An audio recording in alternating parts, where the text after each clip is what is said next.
Hello प्यारे दोस्तों, इस टाइप का क्वेश्चन आपके पेपर में आता है। समांतर श्रेणी क्लास 10th में इस प्रकार का क्वेश्चन आपके पास पूछा ही जाता है।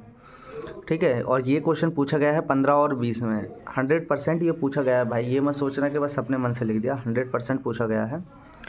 ठीक है, चलिए अब यहाँ पे इसको सॉल्व कैसे करना है वो मैं आपको बताऊँगा। ठीक है, तो देखिए, किसी समांतर श्रेणी का प्रथम पद 8 है। ठीक है, अंतिम पद 62 है और पदों का योगफल 210 है। ठीक है ना, पहला पद दे दिया, अंतिम पद दे दिया और पदों का योगफल दे दिया। पदों की संख्या और सर्वांतर ज्ञात करना है। ठीक है, ज्ञात हमें दो चीज़ करनी है, पहली चीज़ पदों की संख्या और दूसरी चीज़ उसका सर्वांतर। तो पहले हम इसका सॉल्यूशन करना शुरू करते हैं जैसा जैसा हमको दे रखा है। ठीक है, पहला पद दिया है तो यहाँ पे हल दिया है। ठीक है, लिखेंगे क्या चीज़ दिया है, दिया है हमको प्रथम पद। ठीक है, प्रथम पद, प्रथम पद को ए से डिनोट करते हैं। कितना दिया है, 8। और अंतिम पद 62 है। और क्या दिया है, हमको दिया है अंतिम पद। अंतिम पद को ए एन से डिनोट करते हैं। कितना दिया है, 62 दिया है। और दिया है पदों का योग। ठीक है, और क्या दिया है, पदों का योग। कितना दिया है, 210। पदों का योग को एस एन से डिनोट करते हैं। कितना दिया है, 210।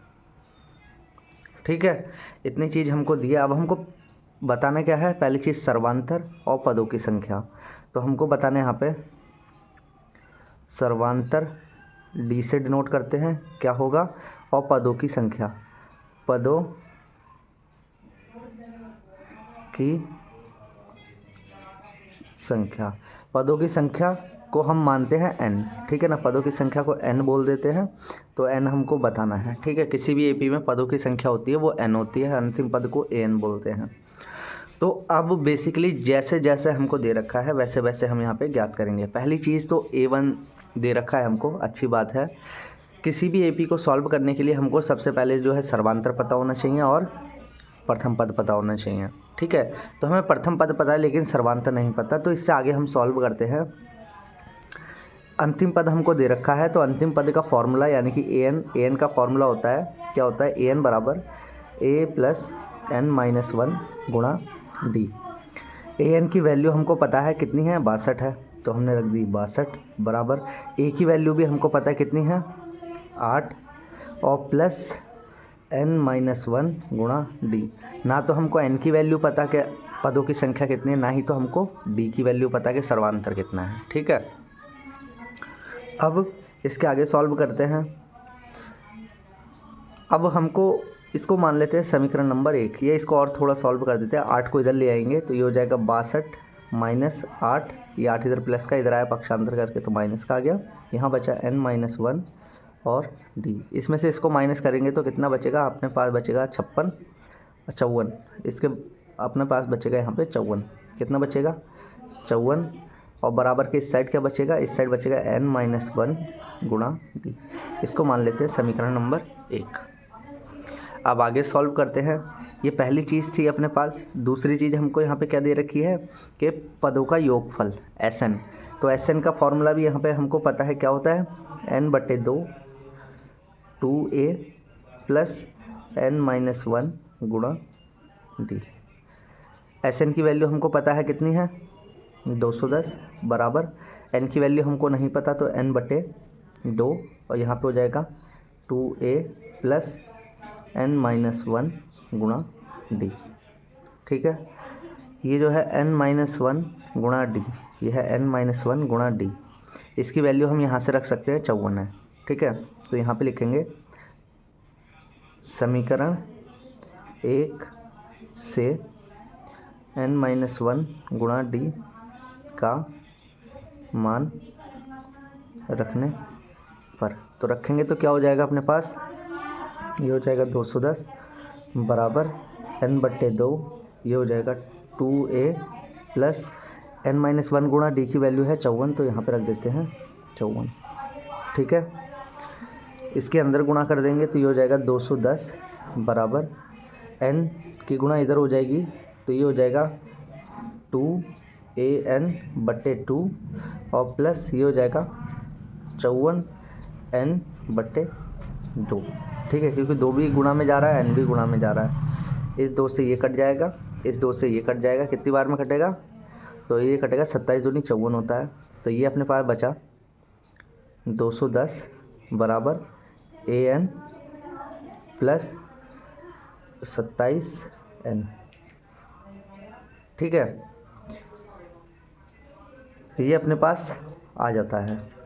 अब यहाँ पे हमको प्रथम पद पता है, प्रथम पद कितना है, यहाँ पे 8 है, तो यहाँ पे हम प्रथम पद यानी कि n की जगह पे रख देते हैं 8, तो ये अपने पास हो जाएगा 210 बराबर 8n प्लस ये हो गया 27n हो जाएगा।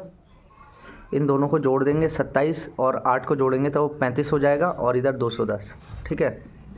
यहाँ पे करता हूँ, ये हो जाएगा अपने पास 35n और बराबर के इस साइड 210 बचेगा, ठीक है। ये यहाँ से इन दोनों को जोड़ दिया तो 35n, ये 210।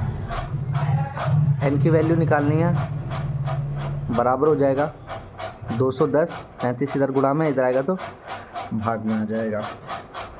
35 से भाग दे दो। सपोज़ हमको 35 का पहाड़ा नहीं आता है तो हम कैसे करके कर सकते हैं, 7 से पहले भाग देंगे या 5 से पहले भाग दे देंगे, उसके बाद जो बचेगा उससे दोबारा भाग दे देंगे तो आ जाएगा, ठीक है। वैसे होता है, देखो 35 से एकम 35, 35 दूनी 70, 35 तिया होता है 105, ठीक है। फिर 3 बार और पढ़ेंगे तो 105 और आ जाएगा। ये हो गया टोटल 210, और ये कितना हो गया 6। इसका मतलब 35 के पहाड़े में 6 बार में 210 आएगा, तो 35 के पहाड़े में 6 बार में 210 आएगा। तो n की वैल्यू कितनी आ गई 6, और n क्या था अपना, पदों की संख्या। इसका मतलब उस AP में ज़्यादा पद नहीं होंगे, कितने पद होंगे, 6 पद होंगे। अब हमको सर्वांतर भी निकालना है, तो n का मान 6 है, तो सर्वांतर निकालने के लिए हम इसमें समीकरण 1 में मान रख देते हैं n-1 d और बराबर 54, ठीक है। यहाँ पे रखते हैं n का मान समीकरण 1 में रखने पर, समीकरण 1 क्या है, n-1 गुणा d बराबर 54, ठीक है।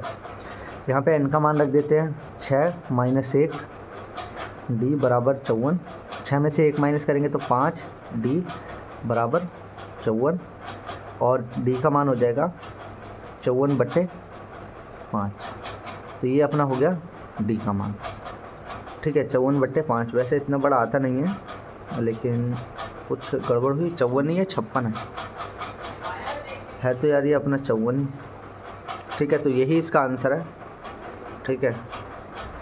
तो वीडियो अगर अच्छी लगी हो तो लाइक कर देना यार, और अगर मिस्टेक हो गई हो तो इसके लिए सॉरी, ठीक है, इसके लिए सॉरी। जैसे अगर हम इधर मान रख करके देख लेते हैं, वेरीफाई करते हैं, इधर मान रखते हैं इसमें, तो ये हो जाएगा अपना 210, यहाँ पे रखता हूँ, ये सॉल्व करते हैं, यहाँ पे रखते हैं 210 बराबर n का मान कितना है अपना 6 आया बटे 2, यहाँ पे आया 2 इंटू a का मान 8 है, 2a प्लस n-1 मतलब 6 माइनस 1 गुणा d। इसको सॉल्व करेंगे तो ये हो जाएगा 210 बराबर, इससे कटेगा 3 बार में, और ये हो जाएगा 8 दूनी 16 प्लस ये हो जाएगा 5d। 3 के अंदर गुणा कर देंगे तो ये हो जाएगा 16 कम 16 32 16 थी 48 प्लस 5 थी 15d। इसको इधर लेकर के आएंगे तो ये हो जाएगा 210 माइनस 48 बराबर 15d। इसमें से 48 घटाएंगे तो ये हो जाएगा अपना 210 में से 48 घटाएंगे तो यहाँ पे एक कैरी करा, 8 गया 2 0 बचा 1 6 बराबर 15d। d का मान बताना है तो 162/15, ठीक है। ये जो है 3 के पहाड़े से कट सकता है, तो 3 के पहाड़े से इसको काटते हैं, 3 पंजे 15 और यहाँ पे कटेगा 3 पंजे 15, 15 में से 16 है तो 1 बचा 1 दिया, ऐसे ही हो गया 12, 3 चौक 12, तो डी का मान आ गया 54/5। तो इसका मतलब हमारा सही है कि 54/5 ही जो है आंसर आएगा, ठीक है। Thank you.